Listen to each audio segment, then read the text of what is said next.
वक़ुल जाअल हक़्क़ु व ज़हक़ल बातिल इन्नल बातिल कान ज़हूक़ा। अल्हम्दुलिल्लाहि रब्बिल आलमीन वस्सलातु वस्सलाम अला रसूलिहिल करीम अम्मा बाद। नाज़रीन, हमको चाहिए कि हम बेवा, यतीम, मिस्कीन और मुफलिसों का सहारा बने। उन बेवा औरतों का जिनके शोहर इस दारे फ़ानी को छोड़कर दारे बका की तरफ कूच कर गए, उनका सहारा बने इससे पहले कि वो जिस्म बेचने पर मजबूर हो जाए।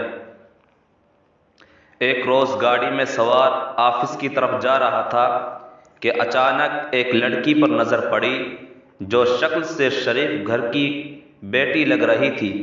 मैं पास गया, मेरे करीब होकर बोली, चलोगे साहब? मैंने पूछा, कितने पैसे लोगी?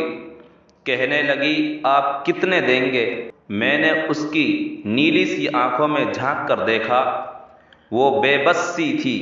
मैंने बोला, आओ। वो डर रही थी। कहने लगी, कितने आदमी हो? मैंने कहा, डरो नहीं, मैं अकेला ही हूँ। वो खामोश बैठी रही, फिर कहने लगी, आप मुझे सिगरेट से अजियत तो नहीं दोगे? मैं मुस्कुराकर बोला, बिल्कुल भी नहीं। फिर वो एक लंबी सांस भरकर बोली, आप मेरे साथ कोई जुल्म तो नहीं करेंगे ना? आप चाहे मुझे 500 कम दे देना, लेकिन मेरे साथ बुरा न करना प्लीज़। वो बहुत खूबसूरत थी, मासूमियत उसकी बातों से टपक रही थी। फिर भी वो खुदा जाने वो क्यों जिस्म बेचने पर मजबूर थी। वो नहीं जानती थी मैं कौन हूँ। मैंने पूछा, खाना खाया है? कहने लगी, नहीं। मैं होटल के सामने रुका। होटल वाला मुझे जानता था। उसने जल्दी से खाना पैक किया, मुझे दिया। मैं ऑफिस की तरफ चल दिया। चौकीदार ने दरवाज़ा खोला। रात के 11 बज रहे थे। वो मुसलसल मेरी तरफ देखे जा रही थी। मैंने खाना प्लेट में डाला, उसे कहा, हाथ धो लो। वो कहने लगी, मैंने नहीं खाना है। मैंने प्यार से कहा, डरो नहीं, कुछ नहीं होगा। वो हाथ धोकर आई, मेरे सामने कुर्सी पर बैठ गई और खाना खाने लगी। जब खाना खा लिया तो कुछ खाना बच गया। कहने लगी, ये मैं घर ले जा सकती हूँ? मैं मुस्कुरा कर बोला, बिल्कुल भी नहीं। वो चुप हो गई, बुर्का उतारने लगी। मैंने कहा, रुक जाए, मेरे पास आकर बैठ जाए। वो हैरान थी। मेरी आंखों में देखकर बोली, जल्दी से अपना काम करें, मुझे वापस छोड़ आए। मैंने कहा, नहीं, पूछूंगा क्यों करती हो ऐसा, क्यों बेचती हो जिस्म? बस इतना कहूंगा, छोड़ सकती हो क्या ये सब काम? वो मेरे चेहरे की तरफ देखने लगी। आप पागल लग रहे हैं मुझे। मैंने उसकी आंखों में देखा और कहा, हाँ, पागल ही हूं मैं। सब पागल ही समझते हैं मुझे। वो कहने लगी, अगर कुछ करना नहीं है तो मुझे वापस छोड़कर आओ। मैंने उसके सर पर हाथ रखा, फिर पर्स से 10,000 रुपए निकाले, उसके हाथ पर रख दिए। वो हैरान थी, कहने लगी, मुझे नहीं लेने। आप क्यों दे रहे हैं ये पैसे मुझे? मैंने उसके चेहरे पे एक थकन महसूस की थी। वो अपने आंसू रोके बैठी थी, बार बार कह रही थी, मुझे बस वापस छोड़कर आओ, मुझे डर लग रहा है। मैंने उसे यकीन दिलाया, डरने की कोई बात नहीं है। अच्छा बताओ ना, बहुत दर्द दिया ने जिंदगी ने। यह सुनना था। उसकी आंखें नम हो गई, उसकी आंखों से आंसू जारी हो गए, जैसे कोई कयामत गुजर गई हो उस पे। मैं समझ चुका था, कोई बहुत बड़ा दर्द लिए घूम रही है। दरवाजा खोला, कांपती आवाज में बोली, मुझे छोड़कर आओ वापस। मैंने उसे बैठने का कहा, अपना नाम बताया और कहा, डरो नहीं, खुद को महफूज समझो। उसे जब यकीन हो गया परेशान वाली कोई बात नहीं तो बताने लगी, शौहर मर गया, 3 बेटियां हैं, ससुराल वालों ने निकाल दिया, माँ बाप फौत हो चुके हैं, भाई कोई है नहीं। मामू के घर आई, मामू के बेटों ने मेरे साथ ज्यादती की। मैंने जब मामी को बताया तो सबने मुझे गलत कहा, मुझे धक्का देकर घर से निकाल दिया गया। दूर के रिश्तेदारों ने एक बुढ़े से मेरी शादी करवाई, उसके भी बच्चे थे, उसके बच्चों ने मुझे बहुत जलील किया। फिर वो शौहर भी फौत हो गया। बेटियों को लिए दर बदर के लिए भटकने लगी, न छत थी न रोटी, भूख को इफलास थी, सड़क पे खड़ी थी। एक साहब आए, कहने लगे 1 घंटे के 5,000 दूंगा। न चाहते हुए माँ की ममता हालात की सताई हुई, क्या करती, आखिर चल दी। अब हर रोज जिस्म बेचती हूँ, किराए का घर लिया है, बेटियों को अकेला छोड़कर आती हूँ, क्या करूँ। बहुत बार सोचा खुदकुशी कर लूँ, लेकिन बेटियों को देखकर हिम्मत नहीं होती। वो रो रही थी, मैं जमाने की बेहिसी महसूस कर रहा था।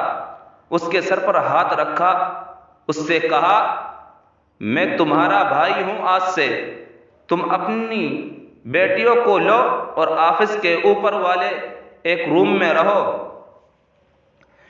वो यकीन नहीं कर पा रही थी। उसके घर पहुंचा, बेटियां सोई हुई थी, बहुत प्यारी बेटी थी, गोद में उठाया, दिल को सुकून मिला। वो मुसलसल रोए जा रही थी। मुझे कहने लगी, आप फरिश्ते हैं, आप कौन हैं। मैं उसे अपने ऑफिस ले आया, वो दुआएं देने लगी, झोली उठाकर न जाने कितनी दुआएं देती रही। मैंने उसे कहा जाकर सो जाए। अपने ऑफिस रूम में गया, मेरे सामने से वो चेहरा गुजरा जो एक लड़की अपने शौहर से झगड़ रही थी, उसे कह रही थी, मुझे तलाक दे दो, तुमको मेरी कदर ही नहीं है। वो अपना घर जला रही थी अपनी बेवकूफ़ी की वजह से। वो बेचारी क्या जाने जमाने की तलखियाँ क्या होती हैं, जमाने का डसना क्या होता है। मैं बताना चाहता था, अपना घर जानबूझकर उजाड़ने वाली लड़कियों को तलाक लेना आसान है, उसके बाद जीना मौत है।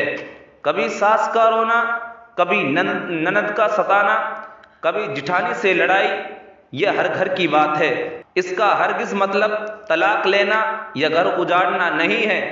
कम उम्री में ही मेरे सर के बाल सफेद हो गए हैं। हजारों आंखों के आंसू देखकर अपने घरों को आबाद रखो। खुदा की कसम, एक वक्त आता है कि न भाई हाल पूछते हैं, न सगी बहनें। सब वक्त के साथ चेहरे के नकाब बदल लेते हैं। हर जगह हर किसी को थामने के लिए खड़ा नहीं मिलेगा। हाँ, मेरे जुबान शायद किसी को बर्बादी से बचा ले। हम सफर कैसा भी है, वो तुम्हारी ढाल है। शादी के बाद सगे भाई से खर्चा लेना भी भीख मांगने जैसा लगता है। मेरी बातें वो औरत समझ सकती हैं जिस पे ऐसा कुछ गुजरा है। हम सफर जैसा भी है, वो तुम्हारा लिबास है। याद रखना, जमाने के लिए तुम सिर्फ गोश्त का एक टुकड़ा हो। वो जमाने गुजरे, मुद्दत हुई जब रिश्तों का पास रखा जाता था। अब रिश्तों से खेला जा सकता है, हवस पूरी की जा सकती है, फिर फेंक दिया जाता है। हाँ, किस्मत में लिखा हम बदल नहीं सकते, लेकिन किस्मत खुद लिख भी सकती है। सबर, बर्दाश्त और झुककर न जाने कितनी औरतें सिर्फ इसलिए घर उजाड़ लेती हैं कि उसका शौहर उसको टाइम नहीं देता। हाँ, यह शिकवा करना दुरुस्त है, लेकिन क्या गारंटी है उसके बाद जिंदगी में आने वाला इससे भी ज्यादा बुरा हो। सिर्फ एक जिंदगी है, इसको मोहब्बत, प्यार, समझदारी के साथ गुजार लो। मैं इस माशरे को माशरा नहीं कहता, बल्कि बदबूदार समाज कहता हूँ। यहाँ जगह जगह पे लुटेरे खड़े हैं इज्जतों के, ख्वाहिशों के, भरम के, भरोसे के, एतबार के। बस आखिर में मैं एक बात कहूँगा, अगर तुमको पेट भरने के लिए चार दीवारी से बाहर नहीं जाना पड़ रहा, अगर तुमको जिस्म नहीं बेचना पड़ रहा, अगर तुम्हारे सर पर चादर है, अगर लोग तुम्हारा सौदा नहीं करते, अगर लोग तुमको वहशिया नहीं कहते, अगर तुम्हारा दामन पाकीज़ा है, अगर तुम रात को महफूज पनागाह में सोती हो तो न करना बर्बाद अपना आशियाना, वरना रून दी जाओगी, नोच ली जाओगी। जो तलाक लिए बैठी है, पूछो उनसे उनका हाल। वो सोच रही होती हैं, न जाने कितने बच्चों के बाप की हम सफर बनूंगी, न जाने वो कैसा सुलूक करेगा। और फिर सारी जिंदगी ये ताना सुनते गुजर जाती है, इतनी ही अच्छी होती तो तलाक क्यों लेती। खैर वो लड़की अल्हम्दुलिल्लाह महफूज है, लेकिन वो रोती है जमाने की बेहिसी पे। और जानते हो, किसी औरत की बर्बादी में कहीं ना कहीं मर्द होता है। मोहब्बत करके छोड़ने वाला दावेदार हो या निकाह करके तलाक देने वाला बदबख्त। औरत खुदा की कसम मेरे माशरे की जंजीरों में जकड़ी हुई एक कैदी है। कभी बाप की पगड़ी पे लुट गई तो कभी सास के जहर आलूदा लहजे पे, कभी शौहर की अना पर खाक हो गई तो कभी औलाद की वजह से। मर्द अगर समझ जाए मेरी इस तहरीर को तो शायद मेरा माशरा बदल जाए। हाँ, कुछ औरतें होती हैं बाजारी, जिनको जितनी भी इज्जत दे दो वह इज्जत की चादर से ज्यादा बाजार की रौनक बनना पसंद करती हैं। फिर ऐसी बदबख्त औरतें एक बदबूदार माशरे को जन्म देती हैं। मेरे भाइयों और दोस्तों, हम उन बेवाओं की, उन बेवा औरतों की जिनके शौहर मर चुके हैं, उनकी कदर करें उस वक्त के आने से पहले पहले, जबकि वो अपने जिस्म बेचने पर मजबूर हो जाएं। अल्लाह रब्बुल इज़्ज़त हमारी हर शुरूर और फितन से हिफाजत फरमाए। आखिर दावाना अल्हम्दुलिल्लाहि रब्बिल आलमीन।